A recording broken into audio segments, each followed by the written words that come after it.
What's up, Titans? It's Tom Knight from Tighten Up Your Game, and today's video is all about how to get your very first pull-up or chin-up.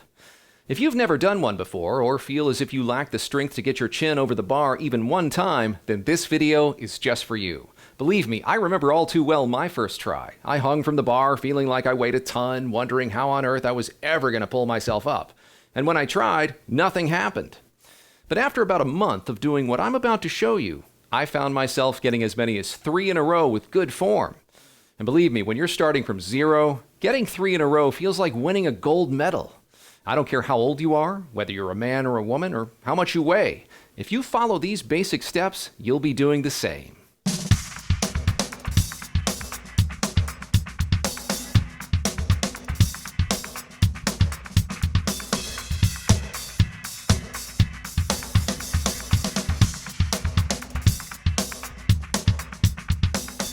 Now, despite pull-ups and chin-ups being very common bodyweight exercises, a lot of people struggle with them, and it's pretty easy to understand why.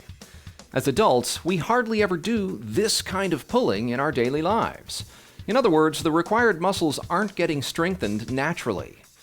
Maybe when we were kids and weighed a lot less, swinging around on jungle gyms and monkey bars might have given us the strength to do pull-ups and chin-ups, but we're not kids anymore.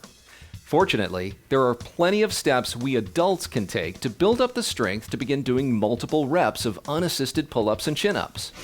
The first thing we need to get comfortable with is what's called the dead hang, which is exactly what it sounds like.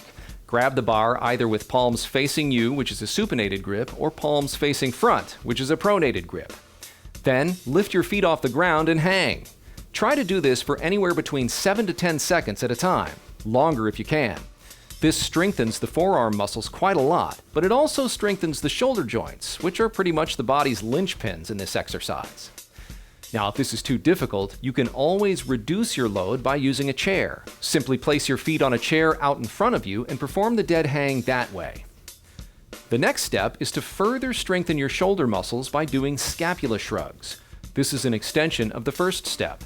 From a dead hang, lift your feet and try to depress your shoulders by pulling them as far down as you can, which will elevate your body by an inch or two, and hold that position. These little mini pulls will help increase your pulling strength, and again, you can do these with either the supinated or the pronated grip. These first 2 steps help strengthen the bottom portion of the exercise, so now let's jump up to the top of the move and strengthen that part of the range. What you want to do here is to begin with your chin over the bar and then lift your feet, allowing your body to hang in this position and hold that for 7 to 10 seconds, or again, longer if you can. These are called pull-up holds or chin-up holds, depending on your grip.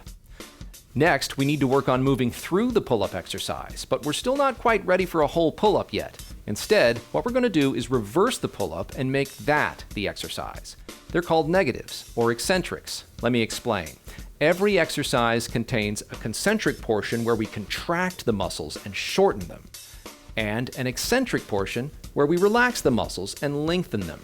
It's this lengthening portion of an exercise that we're talking about whenever we say negatives or eccentrics. So, here again, we're going to hop up and begin with our chin over the bar, and then we're going to allow ourselves to descend as slowly as we can to the bottom of the pull-up. Once we get to the bottom, we reset ourselves to the top and do it all over again. And like I said before, if this is too difficult, you can always extend your legs and rest them on that front chair to lighten the load until you're strong enough to do negatives without the chair. The idea is to go as slowly as you can, eventually making each rep last around 7 seconds. Gymnastic research has shown that when an athlete is able to perform 3 consecutive negatives lasting 7 seconds or longer, that athlete is usually able to perform 1 concentric form of the exercise. In other words, 3 7-second pull-up negatives in a row means that you are now fully capable of doing at least 1 full, proper, unassisted pull-up. Isn't that cool? Now, if you're anything like me, once you're able to do 1 rep of any exercise, you instantly find yourself wanting to do more and more reps per set. One thing that helped me bridge that gap was grabbing a thin resistance band. The resistance band will help lighten your load a little and allow you to get in a lot more reps per set. You'll hear me say this in almost every video, but you need reps to grow stronger. But let me be clear, once you get to the point where you can do at least one unassisted pull-up or chin-up, I definitely want you to do those, even if you're just doing them one at a time. But the thing is, you need to add more volume to your workout if you really want to get stronger.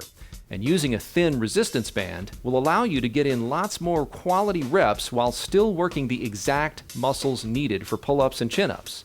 So in this case, I would have you do unassisted pull-ups and assisted pull-ups in your workouts until you no longer need the bands. Now, resistance bands come in all sizes, so you need to experiment with which one best accommodates your strength-to-weight ratio such that it allows you to get in a lot of quality reps, but not make the exercise too easy. You should still feel some muscle burn at the end of your pull-up workout, even when using bands. That's how you know you're really working those muscles. Okay, now that we know what to do, let's talk about how to structure your workouts. So, let's start with the static exercises at the beginning, like dead hangs and pull-up holds. What we're usually aiming for is 1 full minute of each per workout. And don't worry if you can't do a whole minute all at once, that's no problem. Just log the number of seconds you did hold the position, and then do as many as you need to in order to accumulate a full minute. So if you can hold the position for 15 seconds, just do 4 of those for your minute. A rule I commonly use is however many seconds I hold the position, that's how many seconds I rest between. So if I can do a 15-second hold, I rest for 15 seconds before the next set. And if you've seen my Introduction to Core video, you already know that rule. Now, when it comes to reps that involve movement, like pull-up negatives or pull-ups with resistance bands or even unassisted pull-ups, once you get to the point where you can do those, then our goal is a minimum of 15 reps per exercise, doing however many sets you need to get there. Ideally, 3 sets of 5 is perfect, but 4 sets of 4 reps is also good, or even 5 sets of 3. All of those keep you at that 15 rep minimum. Now, to get stronger, you need to implement progressive overloading, which means that you are always increasing something about what you're doing in every single workout, or at the very least, every week. So let's say you do 3 sets of 5 pull-up negatives on Monday. On Wednesday, try to increase the number of reps in your last set to 6, and on Friday, make that 7. Now, you might be wondering why I'm only increasing the numbers on that last set. The strategy I follow is to always leave the first 2 sets alone and only ever increase numbers on the last set. That's how I know I'm truly getting stronger. It's too easy for us to increase our numbers on the first set when we're nice and fresh, so that's not really an accurate assessment of growth.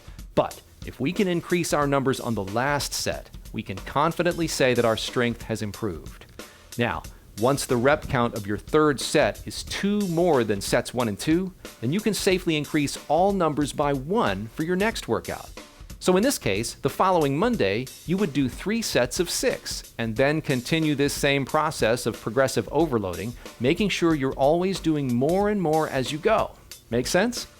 Doing the same number of reps on the same exercises day after day will not make you stronger. Instead, what happens is your body just gets used to those exercises and you'll hit a plateau, which we definitely don't want. The last thing I want to discuss is why I'm recommending an every other day schedule. It's because you need to allow a good 48 hours for muscle recovery anytime you're doing strength routines. Endurance workouts can be done daily, but not muscle building workouts. We're tearing down muscle tissue in every one of these workouts, and the body needs time to recover. 48 hours will always do the trick. So for me, a Monday, Wednesday, Friday schedule has proven to be really effective at helping me grow, but it also allows plenty of time in between for recovery, as well as freeing up my weekends. What I've just shown you are the main ways that I used to get from not being able to do any pull-ups or chin-ups to getting my first pull-up to eventually being able to perform 15 or 20 per set using different grips. It's an amazing feeling, which I know you're going to experience. And when you post that video of you getting your first one, please tag me. I want to be there to congratulate you. All right, that's it. I hope you enjoyed this video, and if you liked it, show me some love by hitting the like button, and comment below if you'd like me to cover anything specific next time. And don't forget to subscribe if you haven't already, so you'll never miss any new releases. Okay, see you on the next one.